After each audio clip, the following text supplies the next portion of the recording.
when you're in uniform, it's like I almost feel like there's no time to think about mental health, or you're constantly immersed in like a therapeutic environment by being around people you trust and can talk to. So when you get out and you go through the isolation aspect of transition, it becomes very relatable. Not saying that everybody's suicidal, but you're like, dude, that guy must have been struggling so bad.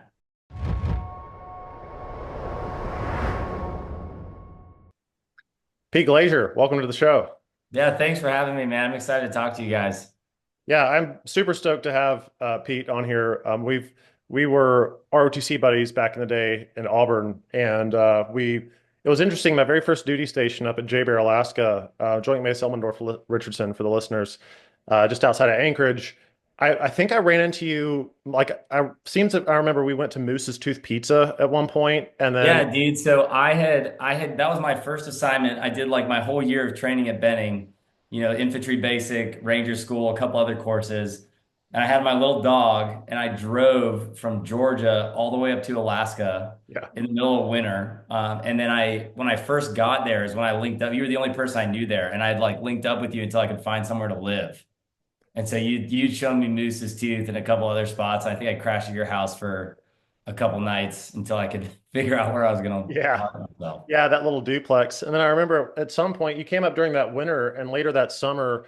I think the last time we hung out in person was over there at 6 Mile Lake, not far from the drop zone, where we had a very unsuccessful day fishing. And I think you had a lab running around. Yeah, Um, that's right. That was my dog Trigger. yeah, Trigger, that's right. I think you've got another one now too, if your Instagram feed is reliable. That's right. So Trigger actually passed away a long time ago, and then we had another family dog that we had bought after I left Alaska to like kind of be Trigger's buddy, and then she passed away several months ago, and then this awesome nonprofit called Warriors Wingman. Kind of just I don't even know how I found them. I wasn't looking for a dog. I didn't want another dog, to be honest. But they came up and they donate these like really highly bred and well-trained hunting dogs to vets.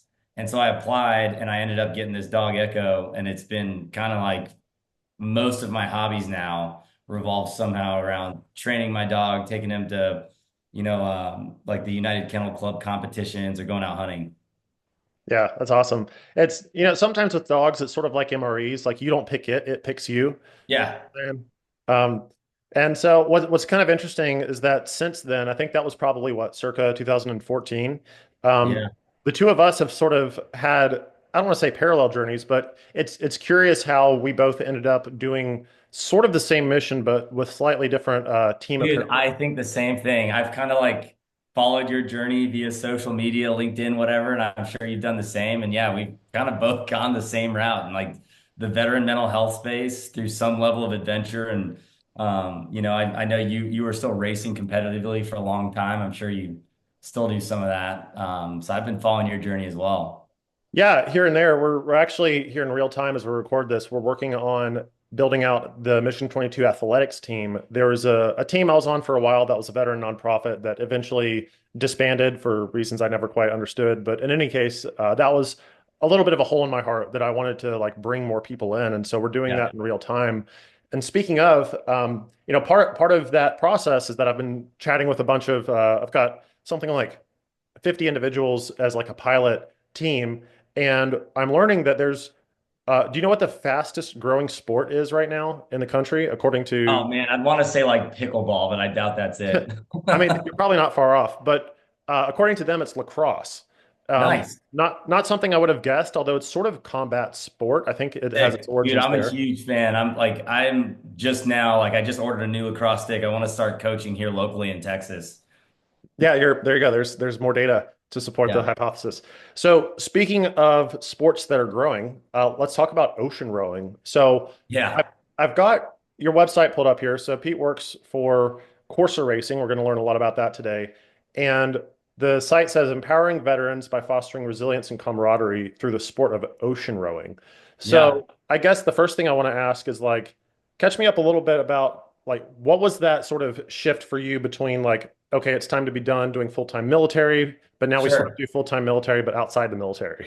Yeah. No, I'll give you my story if you're down to listen for a minute because I don't do a good job of keeping it short and concise.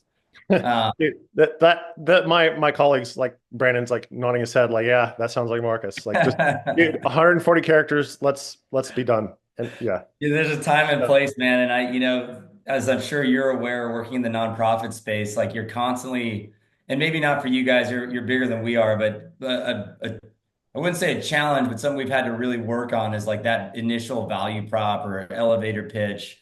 It's just tricky, especially when you're talking about a sport that nobody's ever heard of. Yeah. But yeah, we were in ROTC together. You knew I was trying to go infantry. I did that. I spent a year in Alaska and then was picked up to go to the 75th Ranger Regiment. So I got to go be a platoon leader at 3rd Ranger Battalion.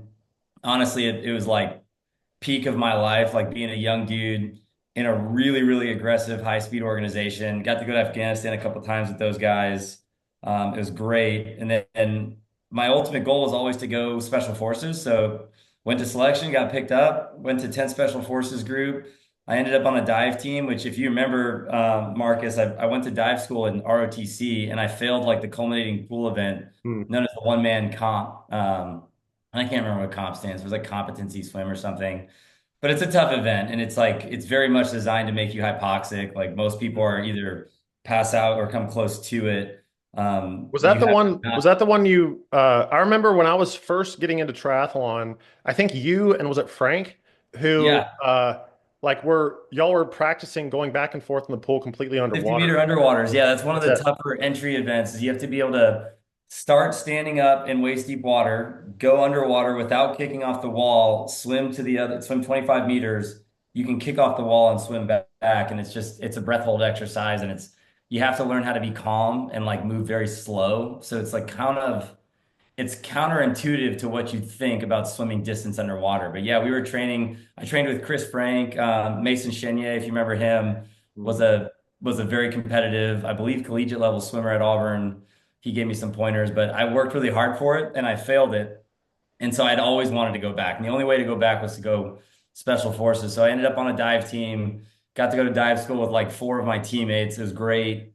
Did 2 years of team time. And then as an Army officer, you're like everything's timeline based. So I was early enough to where I knew I was one of the people that they could move to another duty assignment, which like every branch, you get these like random askers like, hey, 10th group, you need to send X amount of people away to the career course to teach or JRTC or whatever. So I had we were like our battalion's designated dive team. We got to dive a lot. We prioritized that heavily.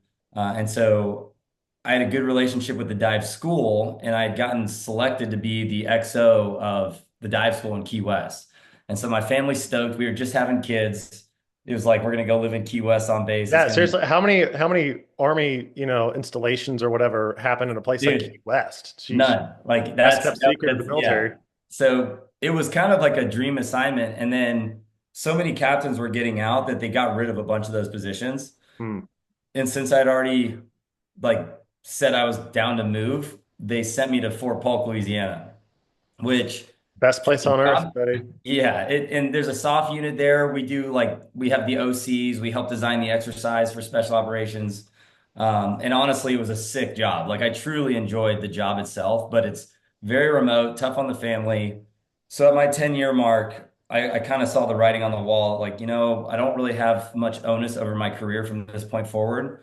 Um, I'd already had kind of my path mapped out and I was very happy with that, but my wife and kids were just not happy, and I'd spent, if you add up all the time that I was away, deployments and training, it came close to like 4.5, 5 years. And so I decided to leave active duty to support my family. Um, and that was really when you talk about transitioning out, that was the decision point. It was almost exclusively a family decision. I love everything about special operations. I would have stayed in for 20. My mom was in the Army for 32 years. Um, but it just wasn't the right move for me and my family. And I really wanted to be present for my kids, really wanted to give them the opportunity to grow up somewhere because I think Thomas, you said you were a military brat. I was a military brat. So like there is no place called home for me and my family. It's kind of just wherever your parents are parked. Yep. So yeah, that was the decision. And at one point, and I think I was still stationed at Polk, I went on a vacation to Antigua in the Caribbean with the best man at my wedding, also an Auburn grad. And we had rented a boat and gone to this place called Admiral's Cove, which Admiral Horatio Nelson like parked his fleet there way back in the day. And a lot of the infrastructure that the British built is still there. It's like Oh, beautiful. wow. They turned it into hotels and like little bars and stuff. But it's like a mountainous island. And every Sunday they do this sunset celebration where you overlook the water. There's like local vendors that come out, great food, like steel drums. It's really cool. And as we were walking up, like we parked our boat, we were walking up to go up the hill. I saw these like ocean rowing boats. And when you look at them, it's like I have no idea what that boat is. There's no engine, no sails, and I could see the oars on the boat. And they all, they had like sponsor logos all over them and stuff. So I'm like the rowers weren't there, but I was looking at them like, what the hell are these boats? And as we like coincidentally, we had gone to this sunset celebration when the Atlantic race was ending in Antigua. And that one goes from La Gomera in Spain to Antigua. So as I went up to this like celebration, we're like having drinks, I met a bunch of the rowers and they had just crossed the Atlantic Ocean. And so I had so many questions like, dude, were you like collegiate rowers? The answer was always no. Like, how did you do that? How big were the waves? All these questions around ocean rowing. And this one team in particular, and I can't remember what they were called, but I talked to their guys for like hours and basically found out these were just normal people that wanted to go on an adventure. Most of them. Most of them had some level of like a competitive spirit, like do ultra marathons or, grew up doing some sport, but almost none of them were rowers. Like they weren't like freak athletes. They were just normal people that wanted to go on like an epic adventure. Think like, hey, I want to climb Mount Everest. You don't necessarily have to be a serious mountain climber to do that. You just have to train for it. So at that point, like in Antigua, I texted a good friend of mine who was also getting out and was like, dude, we've got to do this. And so we started the conversation. And once we realized how expensive it was, it kind of died in the water. And during my transition process, I came across a special operations focused. I believe they're a nonprofit, but they help guys transition out. And somebody posted in the Slack channel like, "Hey, does anybody want to row across Pacific Ocean?" And I It's like immediately some messaged random like, Monday "Dude, is this morning. part of Like, yeah, I've World's got an Toughest idea. Row? Like, I've been wanting to do this." And so they paired this other guy, Air Force dude, wanted to start a team. He had met a dude that is like considered a coach, but that guy was a former Marine. Evan Stratton's his name. He rowed across the Atlantic with a team called Fight or Die, and then was working as a safety for World's Toughest Row, which is the organization that hosts the race. And so we started the process of building a team. It was me and my buddy Blake. Unfortunately, those guys can't be here today. Blake's tied up with work, and the other two are actually training for this summer's Pacific race. But we started off with four guys. We have our coach. Ironically, the dude that had originally like brought the idea, he got a new job and they wouldn't support it, so he was out. And we iterated over a couple people, but there was three of us, me, Blake, and Chris, to start, and then ultimately, ended up with my buddy JT from JRTC. He spent a lot of time in the military, I think almost 30 years, and so that became our team, and we decided, during this process of like trying to figure out like how do we pull this off, we were meeting like on Zoom every Tuesday. And then me and Blake were in the process of transitioning out of the military. Chris was approaching retirement. JT was in the process of retirement. And we kind of realized like this is our favorite part of the week is like meeting up with the boys, talking about this thing, trying to figure out how to make it work. And so we started to connect the dots. I'm like, hey, there's something therapeutic about when you start to get out and away from the military, you start to lose that sense of camaraderie.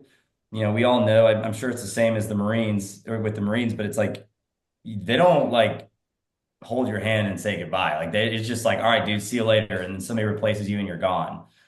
And most vets, when they get out, will go move somewhere that's like family related, job related, but it's most likely not near a ton of other veterans. And so I moved to Texas. It was the first move in my entire life where My wife knew people. I knew nobody. And so I like the highlight of my week was meeting with my teammates and, telling inappropriate jokes and like four knuckle draggers trying to figure out how to do something that's super expensive. None of us are rowers and we're all land-based war fighters, like we Yeah. we don't spend time on boats, outside of my dive team experience. So we started to connect the dots on like the therapeutic aspect of it. Decided we wanted to make it a nonprofit, something that would last because most teams do the race, then they sell their boat and move on with their life. And we were like, man, this is like a really cool, unique sport. It's a little better known in Northern Europe. Most teams are from Northern Europe. So it's unique, it's new, and it's like the end game is a pretty epic adventure. And I think that that's what resonates really well with vets is like you're always training for combat, which means a deployment and like an adventure per se, and you're always with your teammates or you're actually deployed. And so for us, it was like, hey, now our next deployment is this cross ocean mission. There's like, a logistics aspect, a finance aspect, training, et cetera. So it kind of fit nicely with what we did in the military. Um, but honestly, it's way more challenging than without the support of the DoD. So that's kind of the origin story. And our mission, actually, we started out like we didn't really want to be just another veteran nonprofit because there's so many, like anybody you meet, and like literally almost anybody in the United States could name at least one veteran nonprofit. Like Wounded Warrior Foundation is the biggest one. And we were like, there's plenty of resources for veterans. So we wanted to initially figure out how to give back to our local community, like give back. We really had this like drive to donate to underprivileged children, and organizations that help kids that, had unfortunate upbringings. But as time went on, we kind of just by engaging with our community, like through podcasts, people that were interested in donating, we started to like drift more and more to supporting veterans. And then there was, a series of suicides that were close to home for a lot of us, myself included. I'm like you, Brandon, I lost a handful of buddies to suicide. And just given the time that I think all of us were in, like towards the tail end of the GWAT era, Mhm.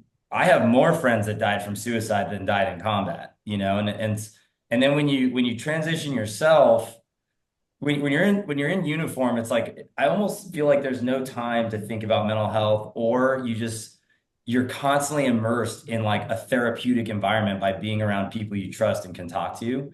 So when you get out and you go through the isolation aspect of transition, it becomes very relatable. Not saying that everybody's suicidal, but you're like, dude, that guy must have been struggling so bad. Whereas before, I thought of it as like suicide's the easy way out. It's like the coward's way to go. How could you quit on your people like that? But then you realize it's way bigger than that. It's like an unbearable level of like mental challenge that they're going through, and they feel like it's the only way out.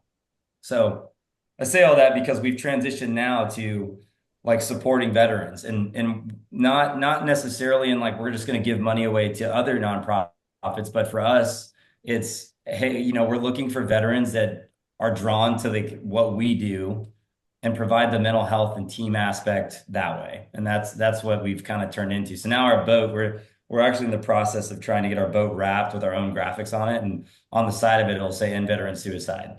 I don't think any one organization can end veteran suicide, but with all of the huge volume of support networks out there, like we can all take one little piece of it at a time and make a dent, I think.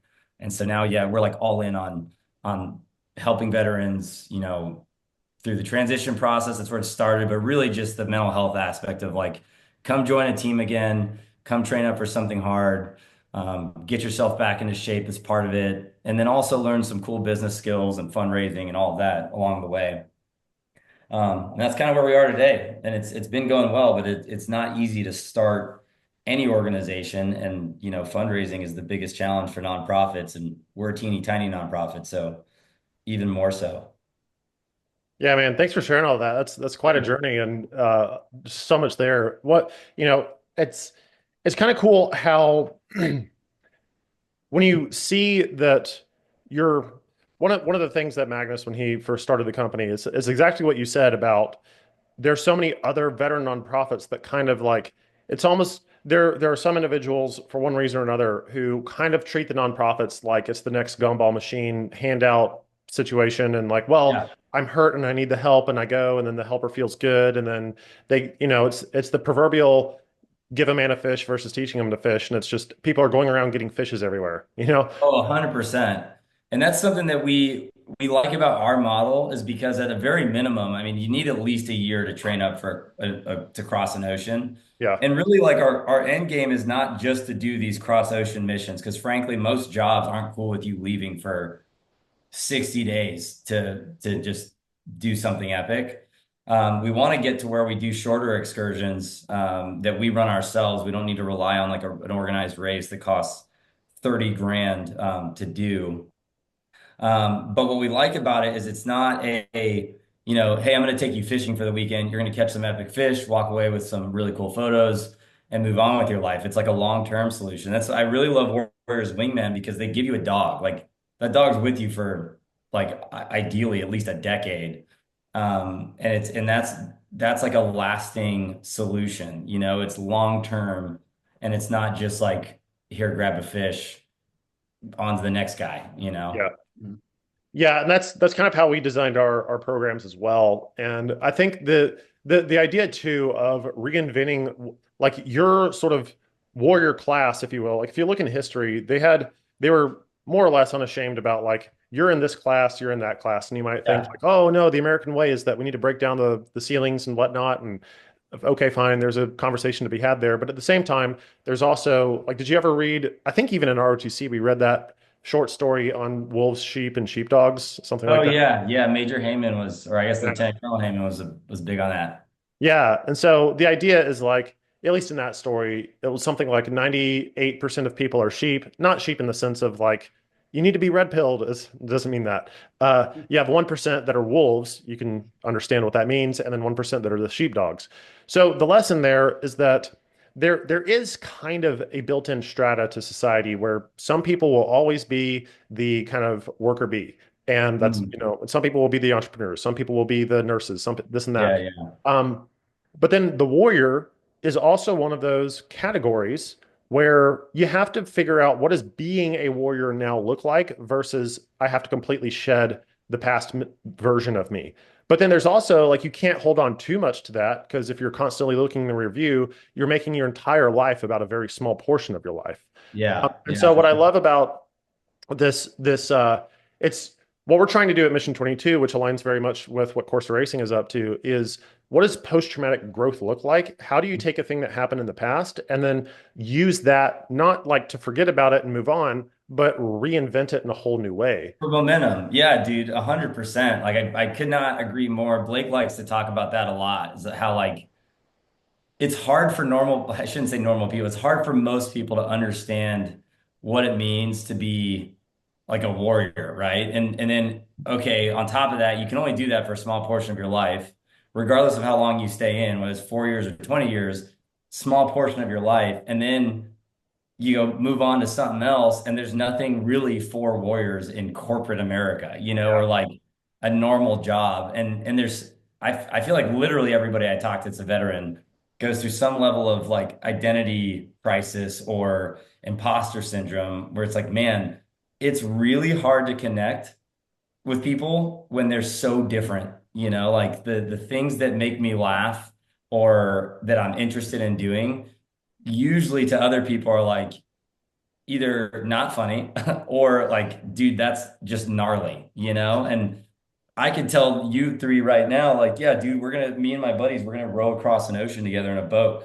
And none of us were in the Navy. We're a bunch of Army dudes. We're just figuring it out. And you'd be like, that's sick. Where do I sign up? Like, I got a buddy that might be into that. Whereas I tell my neighbors that, and they're like, you're a psychopath.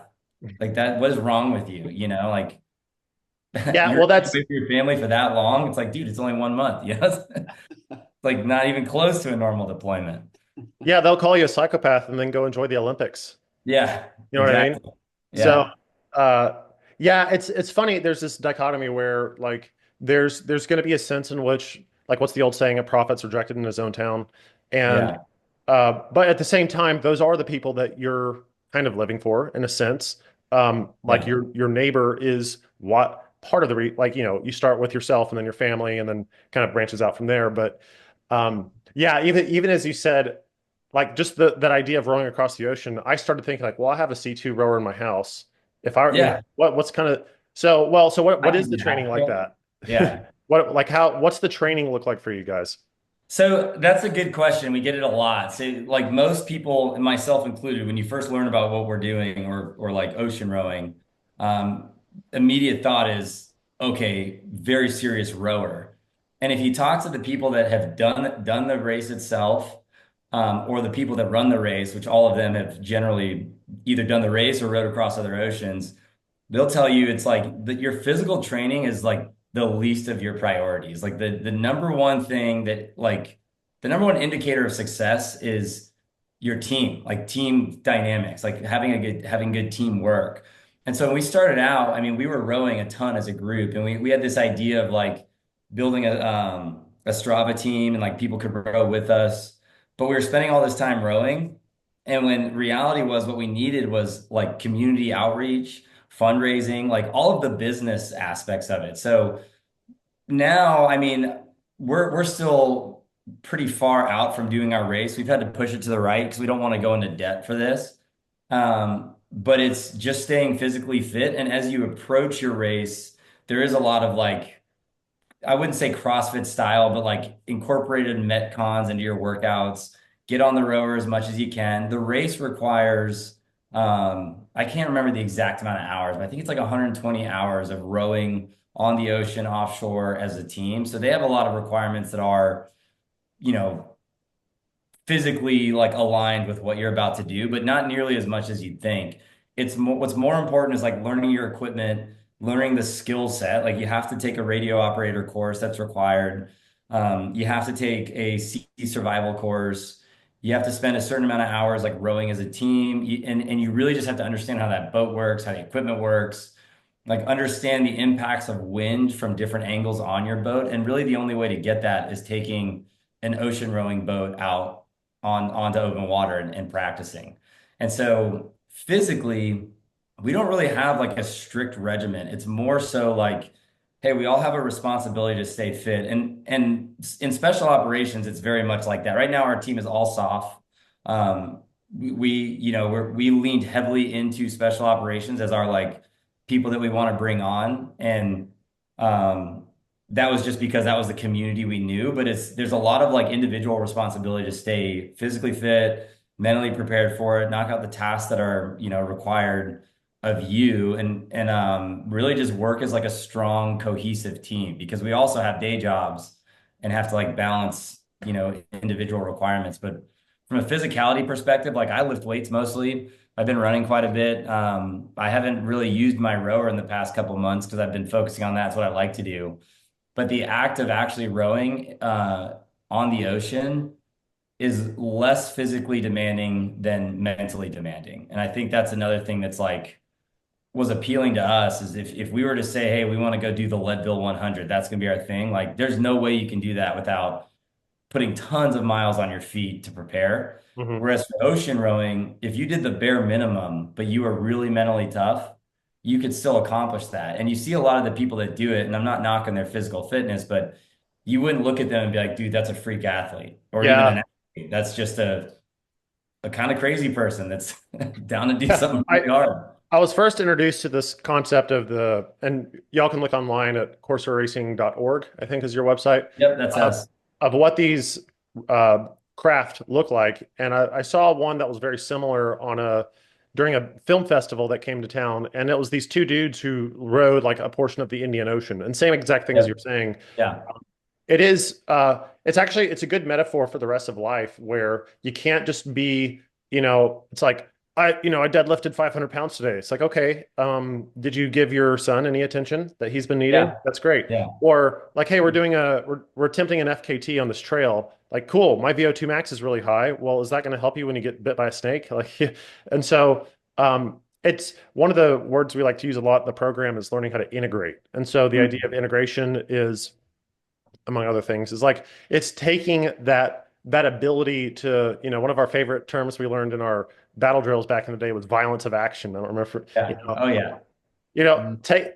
use that energy and leverage it in a bunch of different ways and be sort of Mm. surgical with that aggression. And it sounds like with rowing, it's a perfect kind of outlet or arena to practice that in. Oh yeah, and I mean honestly, like what I think will be the biggest challenge is like sleep deprivation. I mean, the boat has to be manned 24/7. So when you talk about a two-man team, that means most likely one person is rowing while one person is napping. And you can do 2 hours rowing like with relative ease, but when you get into like 4 hours, like that just gets physically and mentally like exhausting. And a Mhm. lot of it is that, your hands getting blisters and discomfort. You're getting salt water on you, which, can cause all kinds of issues. But you have to be disciplined in so many other areas, like how you prepare your food. You have to have discipline there. How you like clean yourself daily, discipline. Making sure that you're drinking an adequate amount of water, eating an adequate amount of calories, able to troubleshoot your equipment. So it's way less about getting to be in good rowing shape than it is about being disciplined in all the little aspects of it. And we like to use the analogy of patrol base operations because patrol bases are like notoriously hard just because you're laying on the ground, tired, 33% at least of your organization's awake at all times. And you're taking turns like coming off the line, cleaning your weapon, getting a quick toothbrush in, eating a snack, going back out onto the line. And like it's very much a team event of sitting still and being quiet. Um, and I think that's like the biggest thing with ocean rowing is it's way more about the equipment and the discipline and the teamwork than it is about physicality. Like you can mentally, and this isn't just me saying it, like literally anybody could do it if you have the right team and the right attitude towards the activity. It's not oh dude, I'm 5'4", I can't play in the NFL. You know what I Yeah. mean? And that's what I think we like. I mean, we really do believe like anybody could do it. Anybody, not just veterans. You just have to approach it with the right mental attitude, and the battle is going to be mostly mental. I mean, it's Mhm. about 35 days on the ocean. Um, and depending how most teams of four will do like two people rowing, two people sleeping on 2-hour shifts. So basically all day long, you're taking a short nap and then exercising for 2 hours. And your 2 hours off is also where you have to clean yourself, use the restroom, hydrate, climb into your little bunk and go to sleep. And so really you get a 90-minute nap and then you're back at it. Um, so it's more of a mental game. And I do like the analogy of life because it's like it's one of those things where it's like, dude, yes, it sounds crazy, it sounds super hard. Reality is it's all in your head. And if you do and you can accomplish anything as a team, dude, there are like a lot of females that do this as individuals where like they just row as long as they can. And when it's time to go to bed, their boat drifts the opposite direction because Oh no.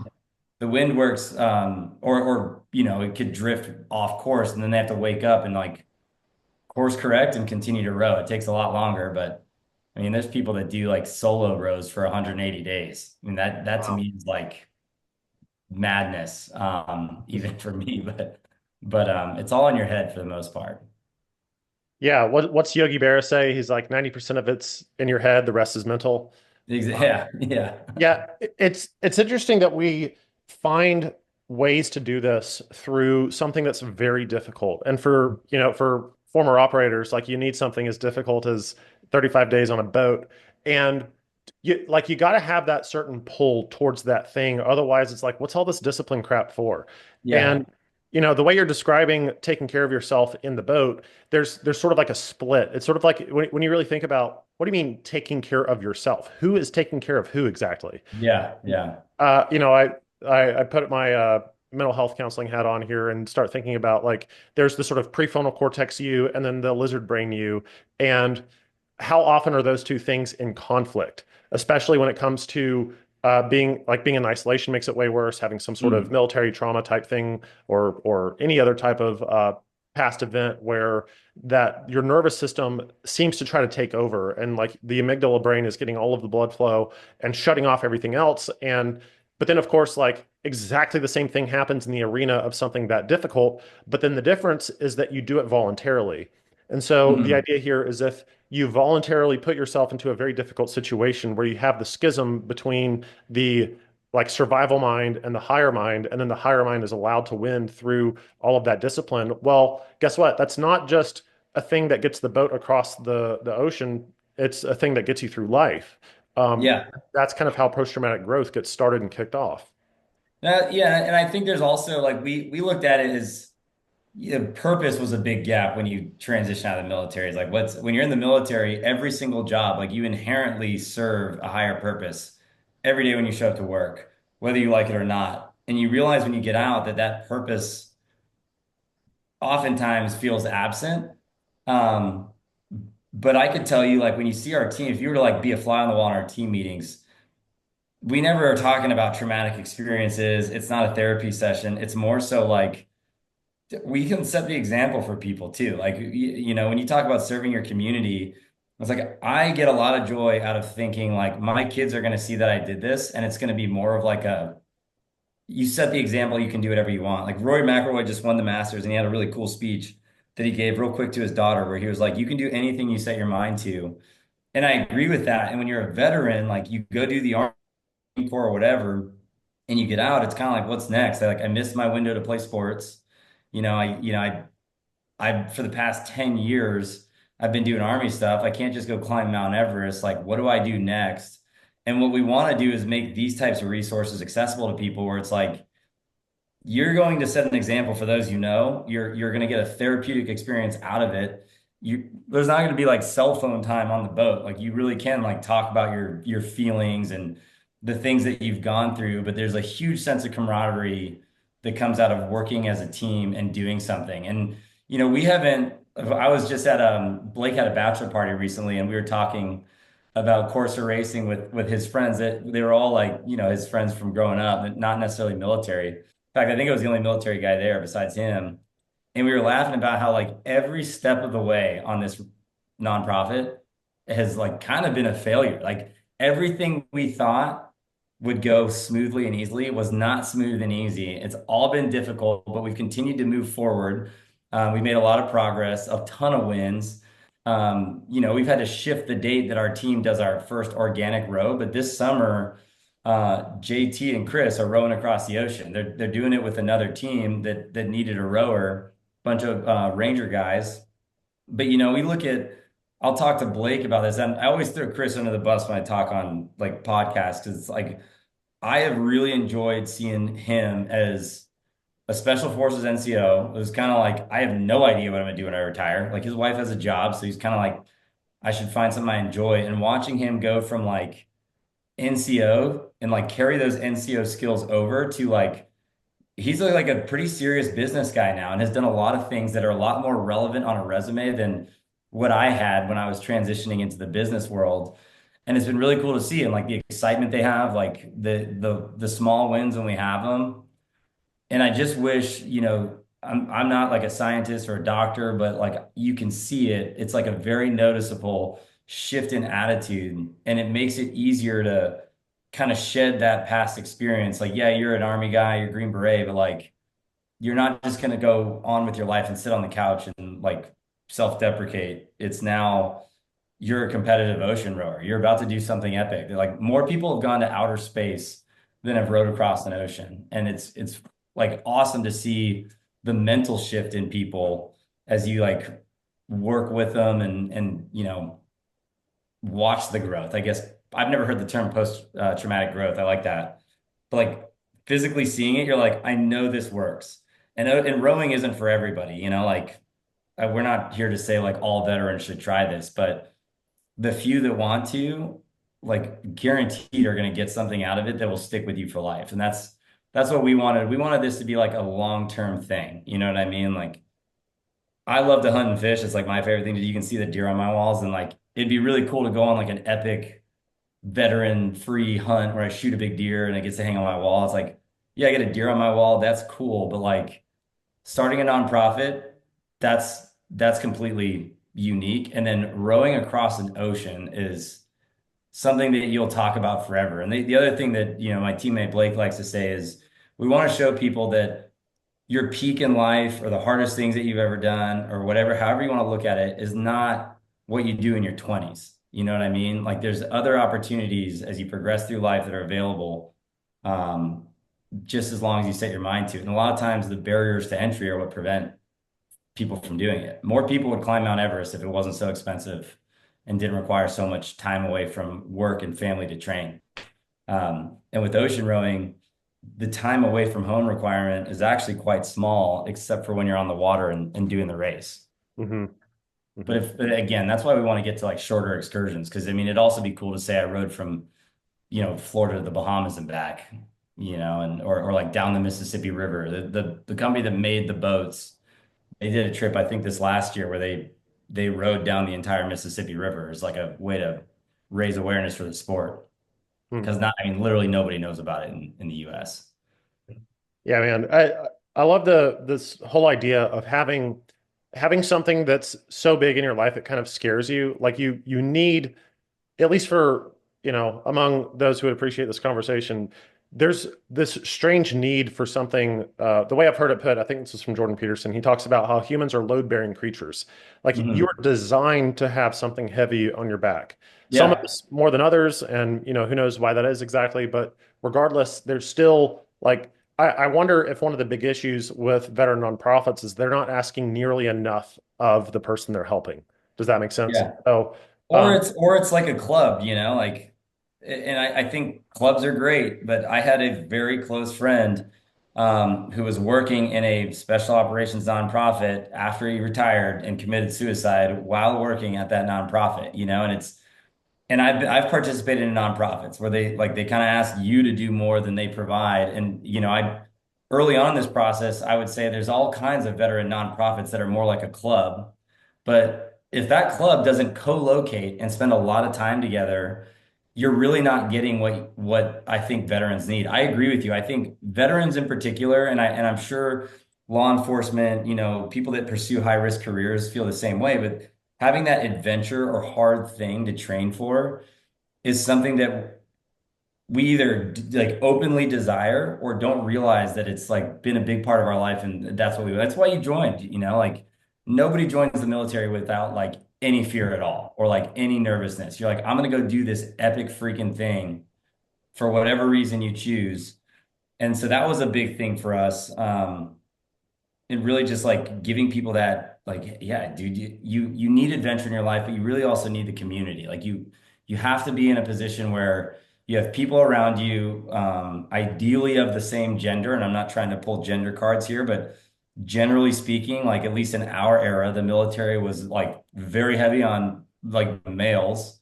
And so you can talk about things that you don't talk about with your wife or your girlfriend or whatever. It's like, and that is a therapeutic experience. And I mean, it took me in this town I live in now, it took me almost 2 years to find the community. And that community has been huge for me because you realize like I go to a men's group actually on Tuesday, but I went this morning. And every time I walk away from that, like 9 times out of 10, I'm like, dude, I don't have time for this. But when I walk away from it, I'm like, I feel so much better. And we get the same thing with like being on a rowing team or an adventure team, whatever you want to call it. It's like that community aspect, something hard to train for, something to be excited about in like the just boringness of everyday working life, especially if you're a mid-career guy or an early career guy. Like the 20-year vets, they know retirement's coming. They're usually like pretty excited about it and they leave with a pretty fat check and are like, all right, I did my time. Now I can relax. Whereas for people like me who did 10 years, it's like, I did my time. I wish I could have done more, but I couldn't. And now I have to like continue to work hard in a different setting, and it's you don't get that same sense of community. I'm hmm. sure some companies are that way, but generally speaking, you know, working class America is not getting that level of camaraderie, excitement, and purpose behind what they're doing. Yeah, And man. we What knock immediately that out of comes the to mind for slide. me there is Uncle Rico from Napoleon Dynamite, who like had the, all-star status when he was in high school or whatever as the quarterback, but Yeah, then like never really grew up. And yeah, it's there's a lot to be said about different life phases and what's important to you. And it's kind of like you burn out so bright. Like you do all these really high-speed cool things in your 20s, and but then you're not quite a grandfather yet, and so like what do you do in the intervening years? And yeah. a lot of people are stuck in that the life of quiet desperation between those two things. And so what have you noticed about like what has this team done for the guys who have been a part of it? Like how's what's the community aspect right now look like for Corsair? Oh yeah, man. I mean, so really there's four of us are the core team. We've had a couple other guys who have at one point been on the team, but then realized they couldn't do it. But for our core team, it's me and Blake have corporate jobs, and it's not the army. It's like definitely dealt with a lot of imposter syndrome, a lot of questions about like, is this what I am meant to do? Like, did I make the right choice? Um, but when we started doing our Courser meetings, it's again, you have that like really strong community. So that's where that started. I didn't know Chris in the army. Like I met him, he was on Blake's team, and now I feel like he's family. It's like I'm closer with him than any one of like I really talked to him more than I talked to any of my old teammates who I'd always consider family. But like you automatically you have a sense of community. That's huge, I think, for veterans, especially when they come from like a similar background or are at least like-minded. Um, I had personally, I'll tell a personal story is like I had a job interview that went less than I had planned. I was like round three. I thought I had it in the bag. There was a Green Beret managing director who was in the room. He was coaching me through the interview process. And I found out after the interview I didn't get the job, and like I had like a mental breakdown that was real bad. It was like the lowest of low for me, like borderline suicidal. I was freaking out, and the first people I called were my teammates to be like, because you got to phone a friend, so it gives you a team post military, which I think is huge. Like the three of you, I don't know how closely y'all work together, but that sense of team I think is the very most important thing that could be provided for vets of any experience, whether you're like severely disabled or like even don't have a disability rating at all. But it's having the team, I think, is the big thing. The other thing is like we've had to learn business. Like we've had to learn about, okay, I thought we'd be able to raise 200 grand like it's nothing. Everybody's going to support the mission. Not the case at all. So we've had to learn how like get together and figure out like how do we get sponsors? How do we like market ourselves? We've worked with different marketing firms who've been interested and like we've had to gather as a team and say like how do we use this the right way? Is this something that we can pay for or should we try to like work into some kind of deal to they cover our marketing for free? So a lot of business experience that's a lot more relevant, right? When like I work in corporate America, I'm only allowed to do so much. I'm not really a leader in my company. I was hired to be like an individual contributor. But on Corsa Racing, like we are kind of like all four of the team leaders dishing out tasks like you would on an ODA, like who's going to do what, how can I support you? And people are learning real life business skills and getting that teaming aspect and there's something adventurous about it that gets people fired up. And then for the broader community, I mean, I've had a lot of my old like coworkers, ranger buddies, etc. Every time I see them, like, how's the rowing thing going? And I think they're encouraged by this like idea that, damn, dude, Pete's doing something epic. Like, I could probably do something like that too. Maybe I don't want to do ocean rowing, but I don't know. It kind of feels like everybody gets brought into the fold of like, that's my ranger buddy. Like, yeah, I understand what they're doing. And I think it makes people feel good to see other people like vets, like myself, Blake, Chris, JT, getting out and doing these things. And for our families, we've talked about this, like the wives all see it as well. Like the shift in mental attitude towards life in general is tangible. It's like, yeah, I got to deal with this civilian life every single day, but this still feels a lot like military. And then when we get out on the boat, it's like I said, it's like being in a team room and getting ready to go out the door, or like being in a patrol base. Like everybody's kind of working on something, whether it's like the navigation, steering, like, hey, can you check that water maker? Like where you're just kind of stay busy doing things with your hands. And every piece of it plays into this like bigger puzzle of like the team's objective. There is no like one dude who's mega fit that does everything. So short answer to your question, and what I feel most passionately about is like you're on a team. It's just like being in the military. It feels a lot more elite than playing club soccer, and I think that's what gets people excited is like people that have expressed interest in rowing are like, dude, I just want to be a part of like that team and that adventure. And I think that's what we're used to. I think that's like the secret to post-traumatic growth is the community you get, the people that you're around, the therapy of being able to like tell you what I'm going through. Like we've had a lot of hard conversations on our team because everybody's gone through at some point over the past 2 years a low point. And every one of us has been like, dude, I'm right there with you. Like, let's link up. Let's figure out like we're gonna solve this problem together. It's not your everyday like make sure you check in on your battle buddies. Like we inherently have that check-in built in every single week when we meet up as a team and we spend like 80% of our time just shooting the shit. And 20% planning on how we figure out this ridiculously challenging problem set. No, Yeah.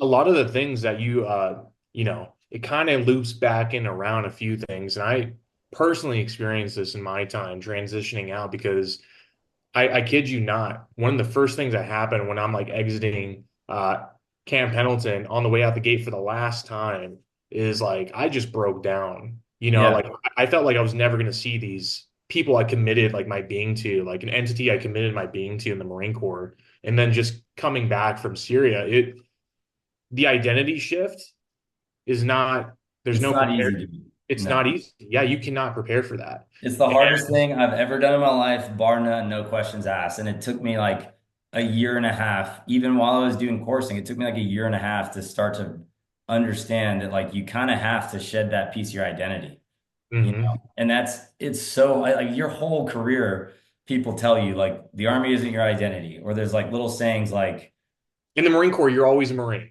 You know what I mean? yeah, Like you yeah, will always be a Marine. And I really, that doesn't sit with me well because I'm technically not a Marine anymore yeah, in then this. let me back on base to be with the boys. You know what I Yeah, mean? exactly. Or put something together, where that gets people. I mean, I was at a funeral for one of my old Rangers a couple of weeks ago, and the after party, if you will, was at the VFW, and we were talking about like, man, can you imagine if like if the VA like got rid of their hospitals and invested a ton of money into like actually nice meeting places where like people like wanted to go spend time and be around other vets. This one was in San Antonio or it was San Benito, like way south on the border of Texas, and it was like bumping, dude. It was full to the brim, not just because of the funeral, but because of the people like on the other side of the building that just hung out there. And I had never seen that before.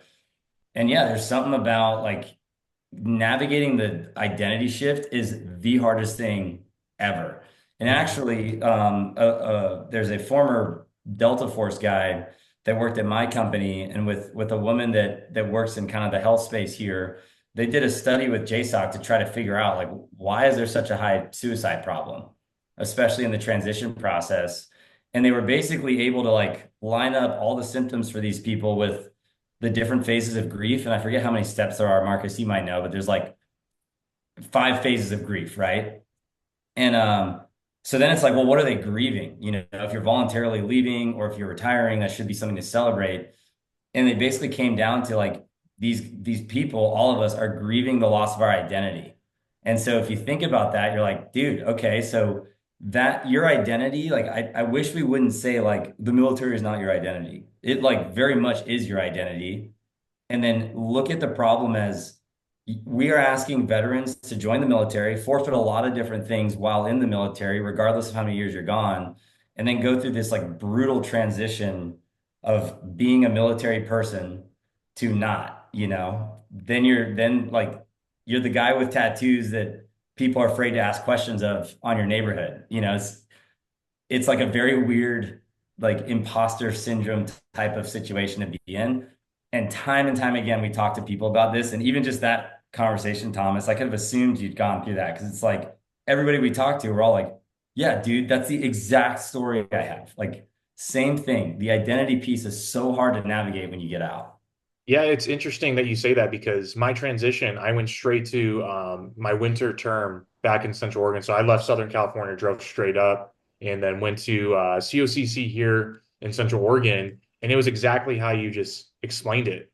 Nobody wanted to talk to me. And a part of me didn't want to talk to any of them either because I knew I Yeah. couldn't find that relation piece between Yeah. them. And then when I would run into vets, the strangest thing too is, you talk, you meet, you understand each other, you're a veteran, and for some reason you don't link up in the same way you linked up Yeah. with your boys back who you served with. And it got me thinking is just the detachment of not being able to relate. It's like this wasn't the guy that was by my side when I was, kicking the can around in the sandbox. Yeah. I can't even relate with him either. And I don't think I want to relate with him. And so circling to identity and willingness and being able to connect with a team is super essential. And I Mhm. don't think if you have the self-awareness enough to understand that that's being presence in your being, Yeah. it's what really starts the spiral down the Dude, and most people don't. I didn't like when I left the military, it was my choice. I was like, I'm not a mental health threat. I've got this whole thing figured out. I've got my plan laid out. I'm gonna live where I want to. Like, I'm gonna roll up with my wife's friends from high school who I know they're great people. I'm like, this isn't gonna be an issue. And then it was like far more of an issue than I thought, like Mhm. way more of a problem.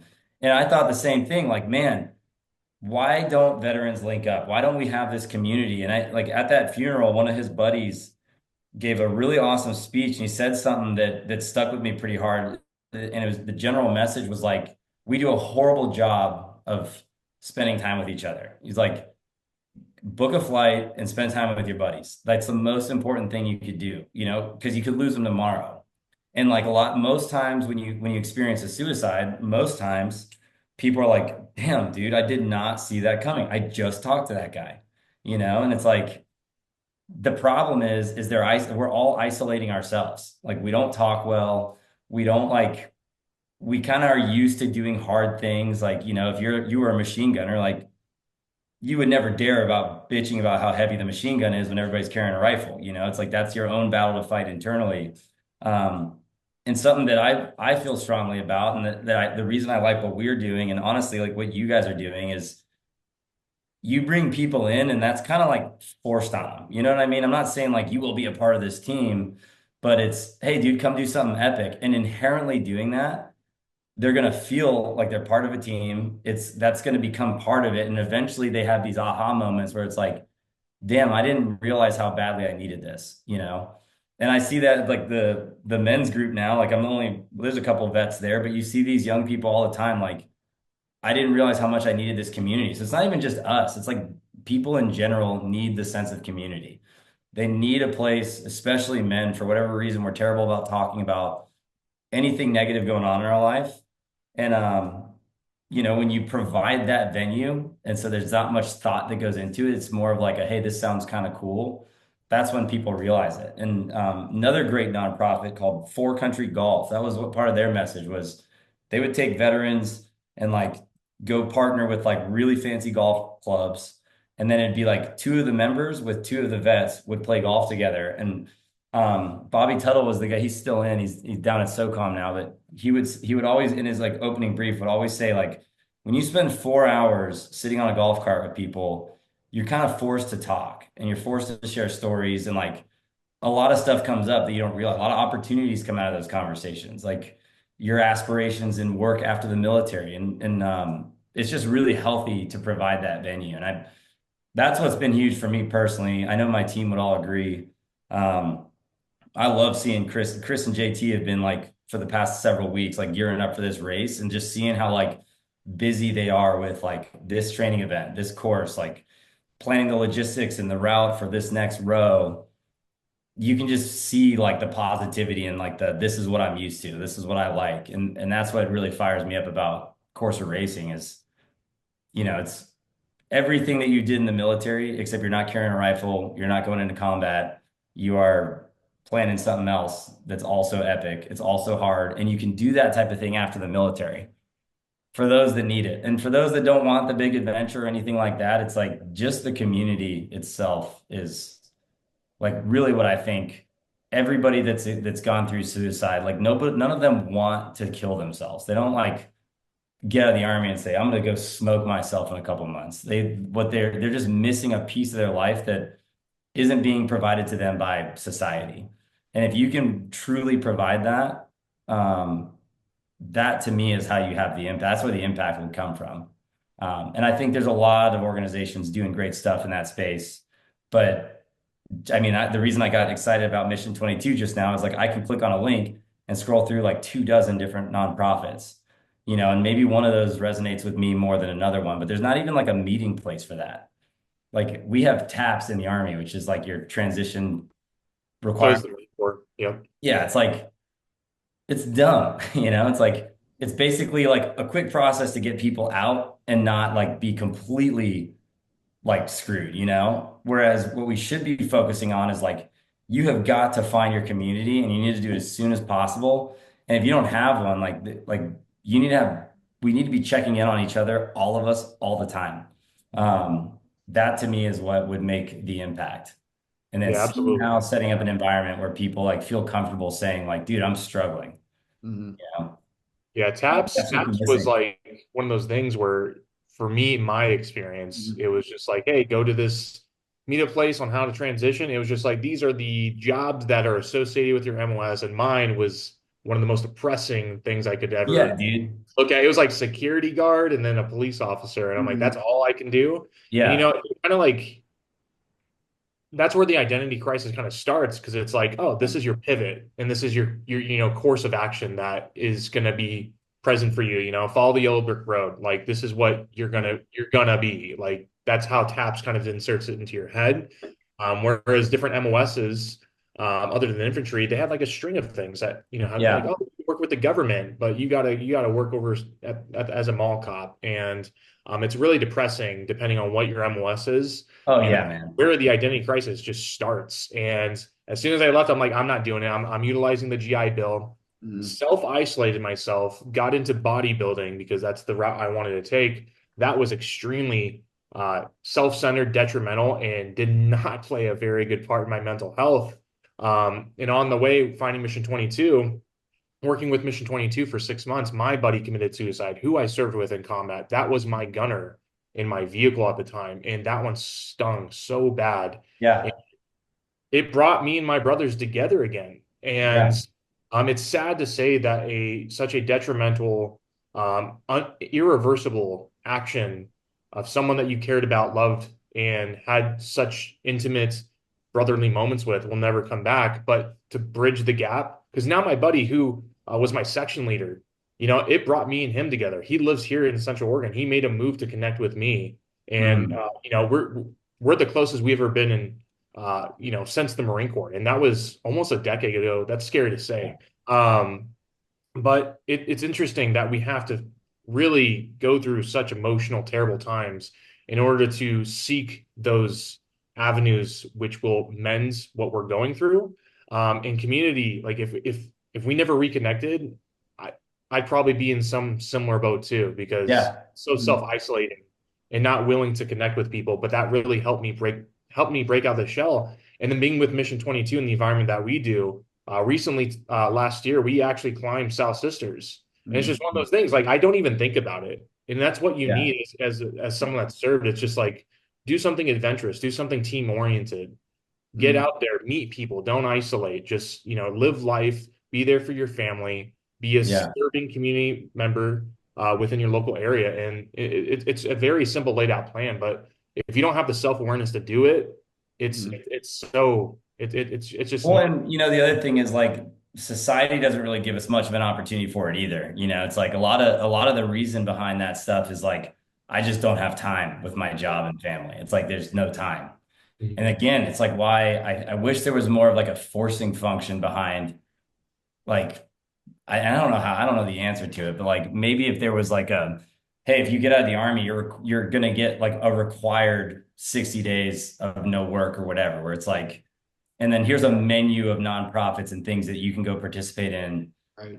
that you like that's what you have to do. Like and I hate, you know how it is, dude. You don't want to like make mandatory fun and not everybody's journey is the same, but I'm with you, dude. The other thing that stands out too is like I just met you guys, and in this one conversation, I know Thomas has a close personal connection that committed suicide. I know Brandon has a close connection.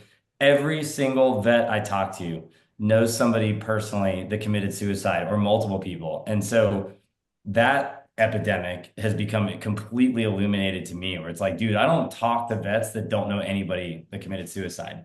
It's Right. super rare. And so, and a lot of them aren't like, it's not war problems. It's not, I did 40 combat deployments and my head is fucked up. It's more of like, you go through this identity crisis. And I would almost say that like even with the people that are like that have experienced a lot of traumatic brain injury or whatever, it's like they all it's the same thing. Like you just need the community. You've got to be in a spot where like I can very easily talk to my friends, my family when I need it. And like for me, I work in a super busy corporate job. Like they're not gonna, I can't just say like, hey, I'm taking a mental health check. I'll be out for a couple weeks. Mhm. I probably could, but it wouldn't have a positive impact on the work I'm doing at Deloitte. Um, and Deloitte's a super military friendly company, but like I meet people all the time that work in these jobs that don't provide that at all. And so what do they do? It's like if they're lucky, they lean in on their family and that works great. But I don't think anybody that commits suicide is like not trying to be more present for their family. You know what I mean? They're not like it's not like certainly those things happen, but generally speaking, my friends that committed suicide had a strong family life, married with kids, everything topically looked like it's going great, Mhm. but there's a hole in the fact that they don't have that military community, being around those like-minded people, the boys, the team, and that is what to me provides people the shelter from those challenges. And it's something we always talk. We're still in like our first iteration, so it's like the founders are participants, but down the road, like the whole goal is to like once you're part of the family, you're like always a part of this family. We're always linking up together, like keep the community alive, force it to happen, however that looks. Not necessarily like you will do this, but I'm gonna call my buddies 5 times in a row till they answer type of thing. It's we've had in our small team, like I won't say which members, but there's been members of our team who's don't pick up the call, don't show up to meetings for a couple weeks, and then we completely pivot to like I'll fly down there and freaking knock on his door. Like we have got to make sure he is okay, you know. And it's become normal, like those normal check-ins now. It's like that turned out to not be anything, just busy, but it's like those types of check-ins need to be available for everybody. And Mhm. just having a hotline isn't going to do it. Like you as a battle buddy, like need to check on your battle buddies. Mhm. Oh And yeah, and we have to break the stigma for men too, yeah, like speak out if there's something seriously wrong in your life. yeah, It's not just veterans, it's just men in general at this point, yeah. Like it's bottle it down, you're strong, move forward, you're supposed to be a man.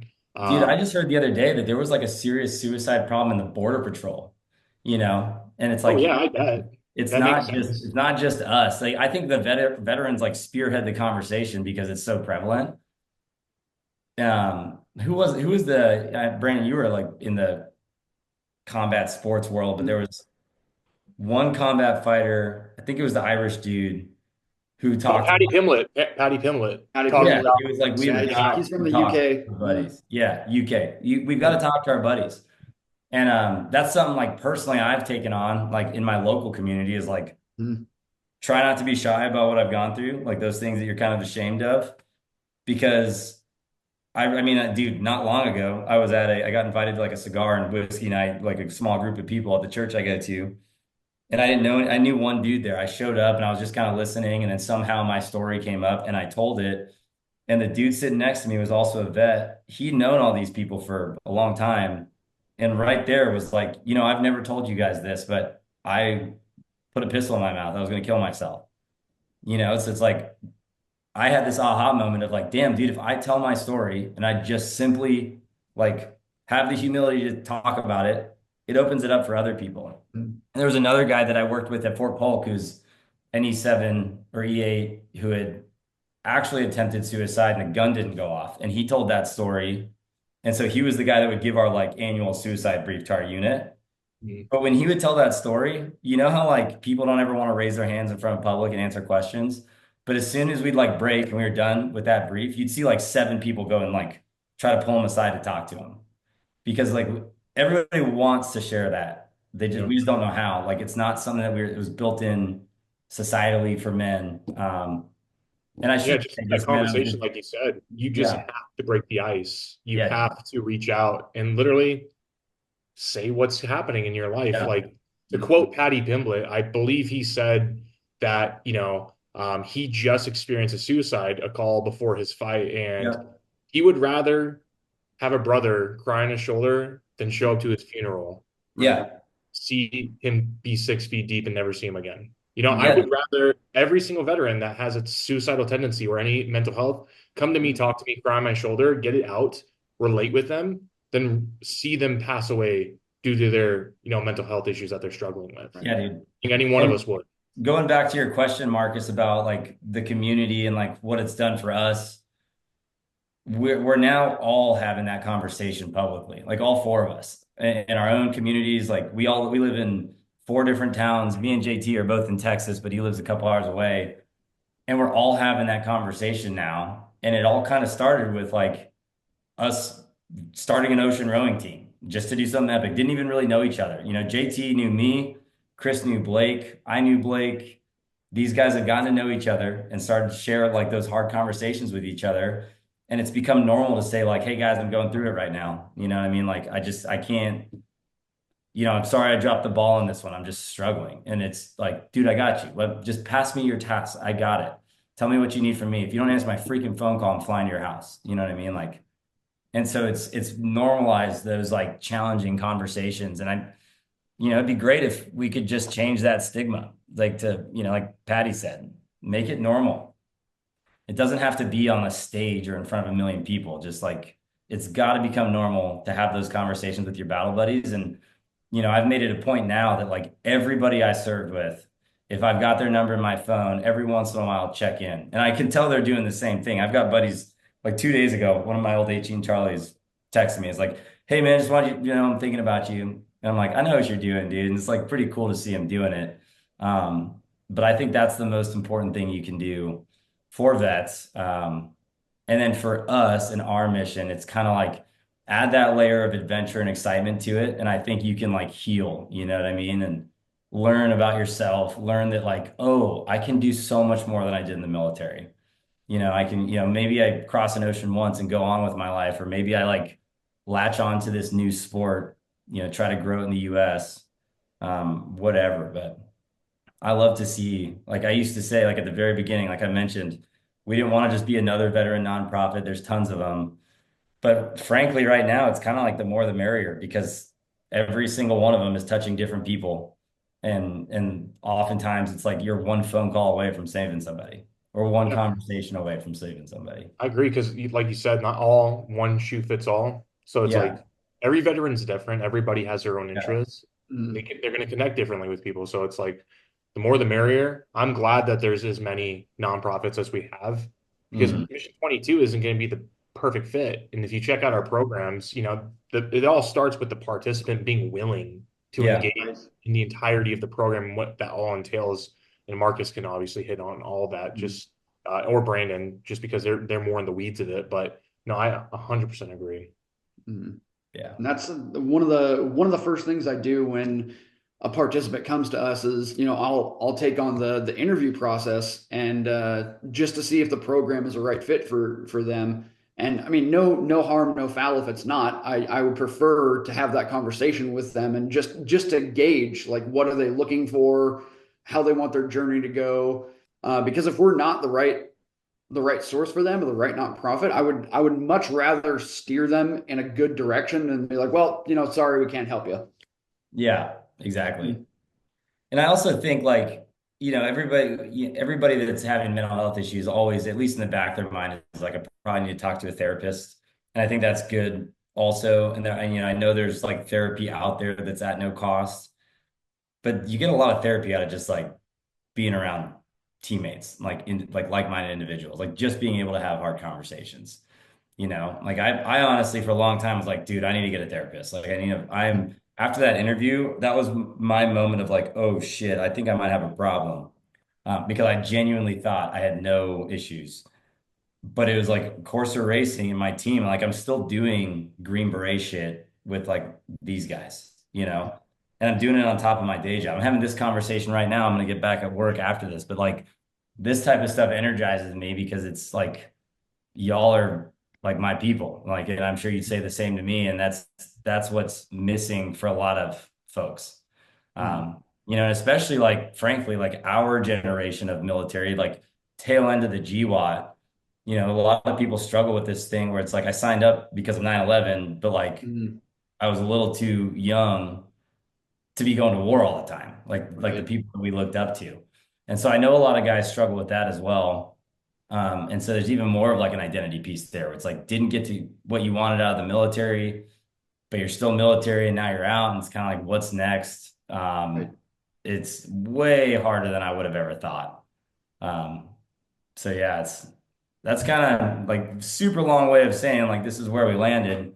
But we really like to have the conversation about like it's just to like do something exciting, you know. It doesn't it's not going to require you to quit your job, but you can do some pretty epic stuff. We'd love to be in a spot someday where we like own 10 boats, have a facility, people can meet up. Our headquarters is probably going to move to Pensacola when we can swing it, but people can show up and just like work out, like hang out with people, have drinks, like go on a short row on the ocean, and then just be able to say like I'm involved in this cool thing that's like fun, exciting.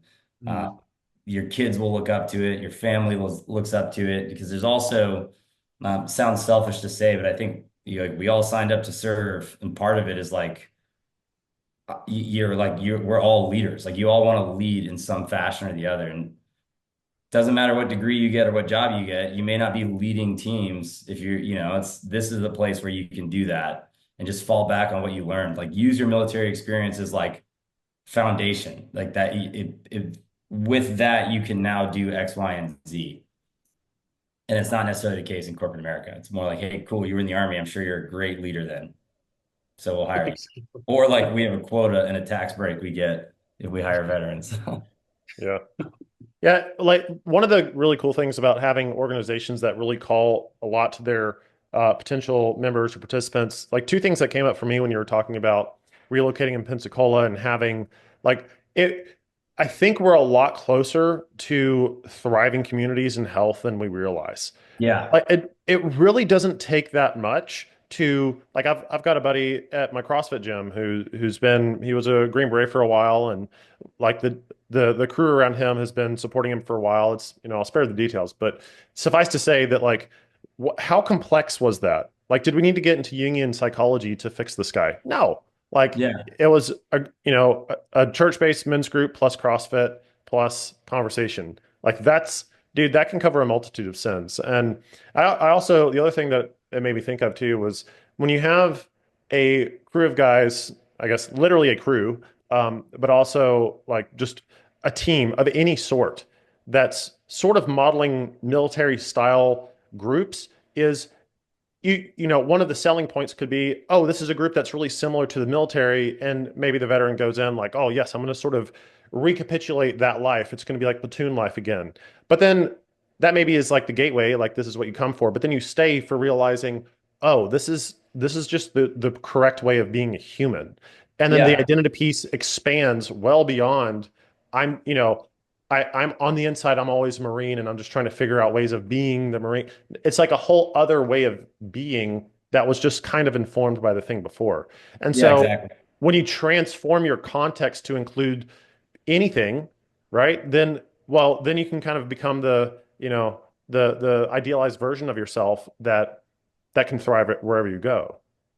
Yeah, and Yeah, I think like in the transition process, it's just hard. Like you could almost make the tagline like find a team, like find some kind of team, and use that team in your trans. It's not gonna take. You're not gonna like shed your identity overnight. You're always gonna be a Marine. I mean, dude, I literally still have these like moments where I'm like, maybe I should drop everything and go active guard. Like it's just when you have it takes a long time to transition out of the identity piece is all I'm trying to get at. Like, yeah, and you get out, you're like, I'm a Marine, and like you talk different. Your jokes don't make everybody laugh that are not Marines. But dude, like I first of all, I love Marines. Like a lot of Marines come over to the SF side, and when you every time you get veterans together, like you went to school, Thomas, if there was a veterans club and like you went to those events, like the way people dock, like a lot more foul language, but it's like fun. Like you're a lot more comfortable with how you behave, and you all go through the same struggles in the transition process. Everybody tells jokes. I did my MBA when I got out, and it was executive, so it was like I never really got to go to campus except for a couple times. But the one time we were in Ithaca, and there was a veterans event being held that day, like me and my vet buddy like poked our heads in, and it was a blast because like everybody talks the same. You all kind of have jokes about like in a class teaching leadership. You know what I mean? Like just all those little nuances of getting out. And then eventually, like you said, Marcus, when you find your tribe and your team and you're like learning what it's like to just be a normal part of society, which is also just feels weird to say, like, okay, these are all positive experiences that I had. And I can do a lot of good for the community I'm in now with those experiences. Like I'm like the only Green Beret a lot of times, or even the only veteran in like the small circles I'm in. And it's take, dude, I used to like hide my sleeve everywhere I went, you know, because like nobody has tattoos around here. I didn't want to like be the big scary army guy. But now I'm realizing that people appreciate the stories you have. People appreciate seeing like the big scary military guy be vulnerable a little bit and realize like, oh, that guy is willing to share his stories. Like I should be willing to share mine. Like if he is struggling, you know, then like it's normal to struggle, you know. There's like we're not invincible. And so I've like, I mean, honestly, like I kind of found faith like not long ago, you know, and I started leaning into that and I'm realizing it's doing a lot of good for my community and like the kids that go to my church, the young dudes that I spend time around, you know, that are starting to realize they can ask me questions. I will give them the real answers. And like, you know, I'm starting to kind of feel like a leader in my own community that way. And it's like, just like Corsa racing, it's like I use Corsa racing to transition. And I'm realizing it took me about a year and a half to get comfortable, like shedding that identity and like moving on with my life. But that's why, again, I go back to these like nonprofits is like, if you can scoop people up, insulate them into some level of team while they're going through that, be available when they're struggling, build an environment where it's like they can say, I'm struggling time. And eventually they start to learn like, okay, I can do this. Other people like me have done this. And then you find your community in other ways, like I did. So, um, Dude, that you kind of like touch a little bit on it, and that's super, super important. And I don't think a lot of people realize that is that what society views us is the big bad Marine, the big bad SF guy.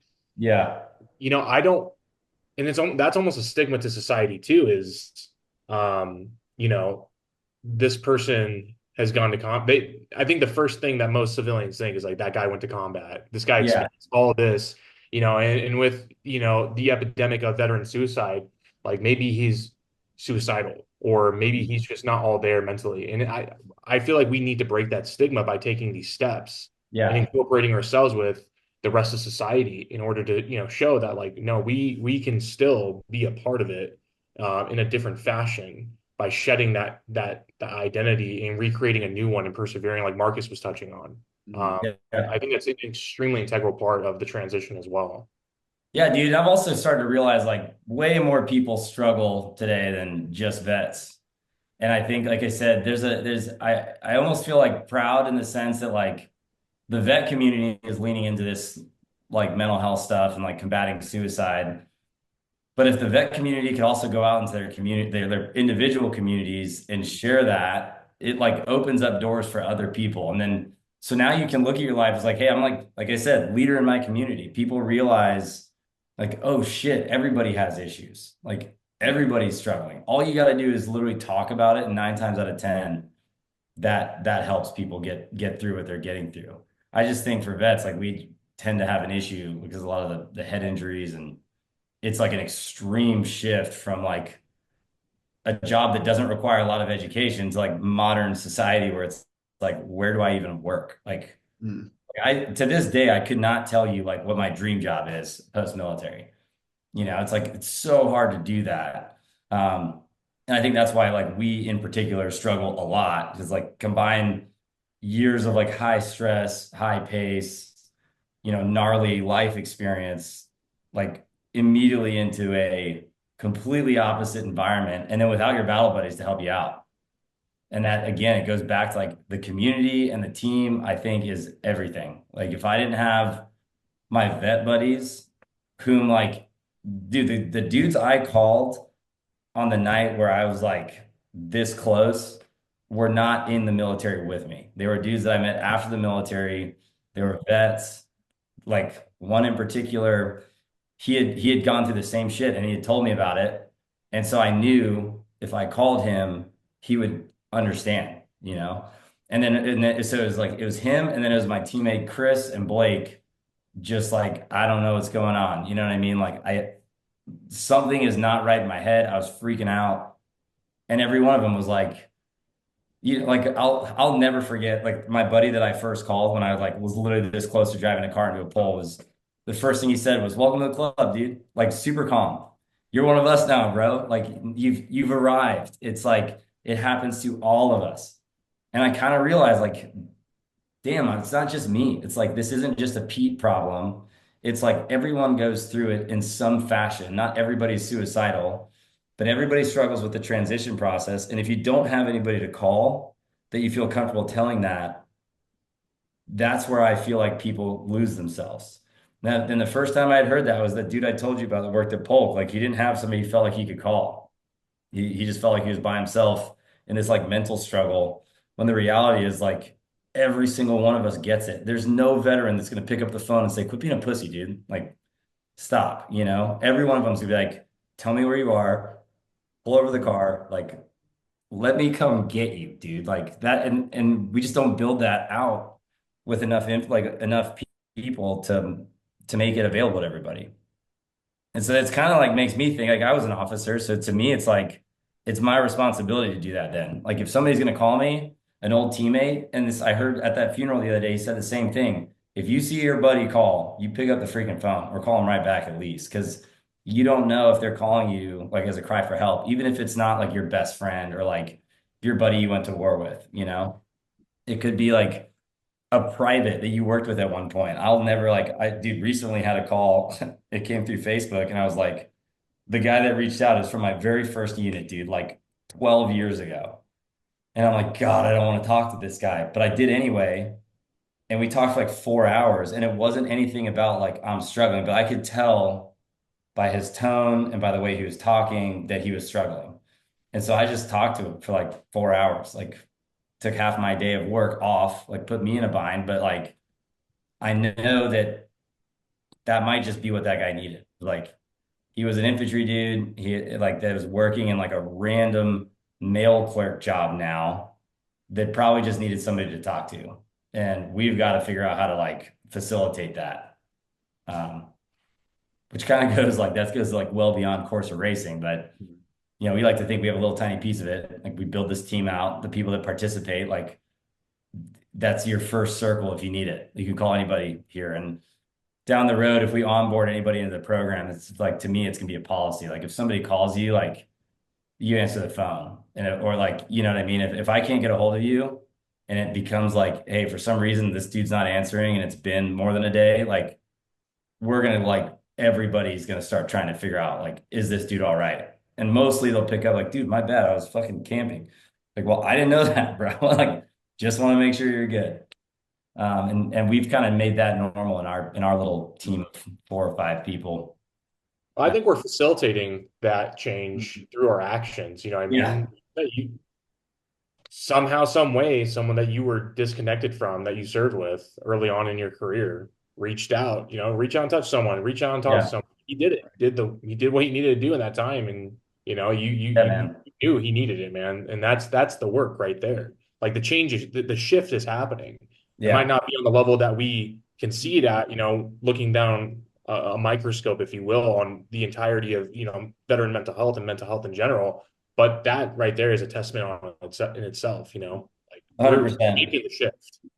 Yeah, and like what was that? I don't know what it's called, but that like rule of three where like you could connect to anybody in the world through three people. Yeah. Like if we could knock that out as vets on the outside, I think we'd be in a good spot. I think when you're in the military, like it's harder to do that because no matter what, you're going to be worried that the conversation you have impacts your job, right? Like I'm not going to call my squad leader or my battalion commander because no matter what, even if they're close, it's like, damn, he's going to think of me differently and that could impact my next job or like whether or not I get to stay in the platoon, et cetera. But on the outside, like we just need to normalize that across the board.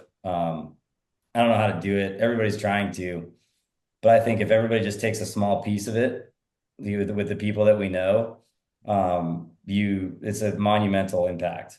And then Yeah. after my like little mental health dip, I realized like, dude, if Corsa racing prevents one suicide, if one person is like able to pick up the phone and call because they had a network that made it comfortable, it's like that's mission success entirely, you know? And I think that's cliche to say, everybody says that, but it like really is true.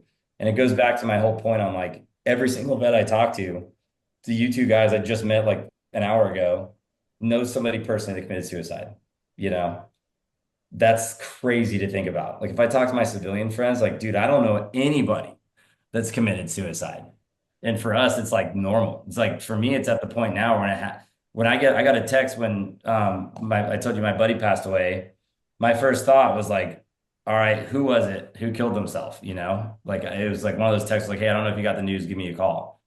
And unfortunately, like that was an act, it wasn't a suicide, it was an accident, but like we're so accustomed to that level of death now that it's like just normal. It's like, damn, Yeah, dude, it's a crappy we do mindset to so be much. like, who killed him? Yeah, that's crazy that we would even have to think like that. Like, oh, it could be I know, anybody bro. that Like we served with. Like, you know what my I mean? wife at one point was like, it is not, she like, man, it was on a previous suicide. And she was like, you know, are you okay? And all that. I was like, honestly, I'm like used to it now. It's like, Mhm. I feel fine. You know, I feel bad that I'm not like weeping over it. But she said something to the effect of like, it is not normal how accustomed to suicide you are. That's like not something that people go through, Mhm. you know? And like we all do, like everybody. I mean, there's guys out there that have like half of their entire unit, like their small unit, had committed suicide or died in combat. And it's just like part of it now. It's like you know. Yeah, That, it's so foreign to like my wife has done the same thing to me, and she's witnessed just two. She's been with me with two of my friends who committed suicide. And she's kind of said the same thing. She's like it's almost so haunting how calm you are when you get bad news, like specifically like when people commit suicide and things like that. It's just kind of like it almost just rolls off your shoulders. Like, yes, it sucks. It happened. Like I'm so used to it now, which is such a crazy thing to think about that you're used to getting those calls and getting that bad information that you just kind of like, well, yeah, Yeah. that sucks. And then every time we're like, man, I wish you would have called me. You know, Exactly. it's Well, like that's generally all it takes is like one phone Mhm. call and one buddy to say like, duh, just pause, dude. Kill Right. yourself tomorrow. Let me show up. You know what I mean? Like, Mhm. and that'll do the trick. Mhm. well, one thing as we kind of wrap up here that I was thinking about is how epidemics can go both ways. So, like, there's definitely less friction when it comes to the negative side of things, like I don't know, I think of like the laughing plague or the dancing, like the weird stories you hear about the sort of contagion that goes Yeah. around. And more often than not, that's associated with like mental health issues, depression, and all of this stuff. And they're, go study Jonathan Haidt for just a moment, and you can see this kind of contagion effect that we see. However, that also works in the other direction, and it can only take a handful of people to Mhm. like show that, like to show in a concrete example of what living well despite everything else looks like, what Yeah. transmutation of a very difficult thing looks like in real time. And then, yeah, like you said, Peter, earlier, it's like it may not be rowing, but like when I was a couple of the high roxes that I've done or other competitions, like that has an effect. And like you really start to like it's not just normalized talking about it, it's normalized doing hard things that are enjoyable again, and then the rest Yeah. follows. Dude, I totally agree. I totally agree. And I love what you guys are doing, man. This little side hustle nonprofit that we did is like we're constantly talking to other nonprofits now and other people that have like dedicated their time to trying to combat the issue. And it's crazy because it didn't start that way for us, but now we're all like super fired up about it. Mhm. And I love to see it. And I'm with you. I think like normalizing hard conversations, like normalizing just the understanding of what's going on, or like getting people to understand like you may feel like you're fine, but understand that you may not be fine. Like making all this stuff normal is what's going to make a difference. And so I love to see like Mission 22 or like Warriors Wingman. There's one here locally called Big Country Veterans that takes people helicopter hog hunting. I've met a bunch of people that have done their program. it's like you see all these people are super positive. They all will you got to do this program, dude, to change my life. And I do love to see that because now I'm like surrounded by it. And it's like if we can help propagate that or grow it out, in an ideal world, like every vet gets into something, you know what I mean? Like something where they're like telling their veteran buddies, like, or they're even their civilian friends, like, dude, this thing changed my life. You got to do it. And I'm with you, Marcus. I think if you can set the example and like show others, like, hey, it's normal to struggle mentally, it's normal to hit rock bottom, and you can always overcome it with teamwork and community. It doesn't have to be a fight on your own. I think that's like the secret sauce. And we just want a little piece of that, you know. There's just a little tiny sliver of like, dude, we can Corsa racing can be the thing that you do that like is your little escape, you know. Like our team will support you like in any way possible, whether it's finding a job or like whatever. But it's the idea, this idea of like we all struggle, we all can talk about it. Pick up the phone and call your buddy if you're having an issue. Like if you do that one act, just like I would tell anybody, like if you're struggling mentally, most people won't say like, yeah, I'm suicidal, but if you can just delay by 24 hours and pick up the phone and have a conversation with somebody you trust, the chances of you overcoming that would be huge. And I wish there was a way I could pull data on that or like study it myself, but certainly worked for me, and I think it's worked for others, and that's something that I think Mission 22, Corsa Racing, like we're all kind of whether or not we're explicitly saying that, that's really what we're driving towards. It's like Mm. this is just a vehicle to get you there, you know? Like we had a shout out by Brett Cooper on social media recently, and Yeah, she's I saw like, that. the ocean is just the vehicle. It's like, dude, it's so true. It's like really what it comes down to is like we're just trying to build this network out where if you're struggling mentally, you can pick up the phone and call somebody or change the trajectory of your life by doing something else, something hard or something fun. And that's the escape that most people I think need to like feel good about themselves. With SF guys, it gets hard because we did gnarly, gnarly things. And when you take away those gnarly things, it's like there's a gap there. And that's why for us, this ocean crossing is where we started was, dude, this is gnarlier than what you did in combat. You like that, like you trained for. This is like we are not seafaring experts, you know. So it's gonna be an adventure. I mean, we tell people that waves get up to 30 feet and we're in like a little rowboat.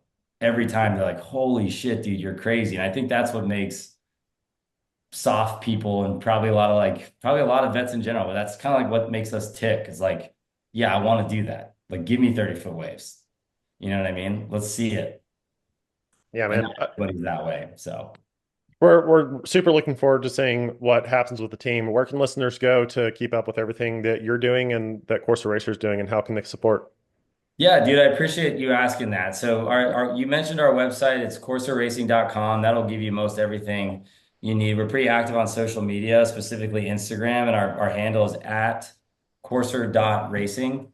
We'll post updates on the race and stuff. And then if you feel so inclined to donate, there's a donate link on our link tree on LinkedIn or on Instagram, or you like when you go to the homepage, courserracing.org, you'll see a donate link. But not everybody wants to donate, and I don't like to honestly try to take money from any nonprofit. But if you spread the word and you know of anybody that might be interested in sponsoring, getting their logo on our boat, it's a free marketing opportunity for the most part. And, yeah, that's kind of the best way to support us. And we do events all the time.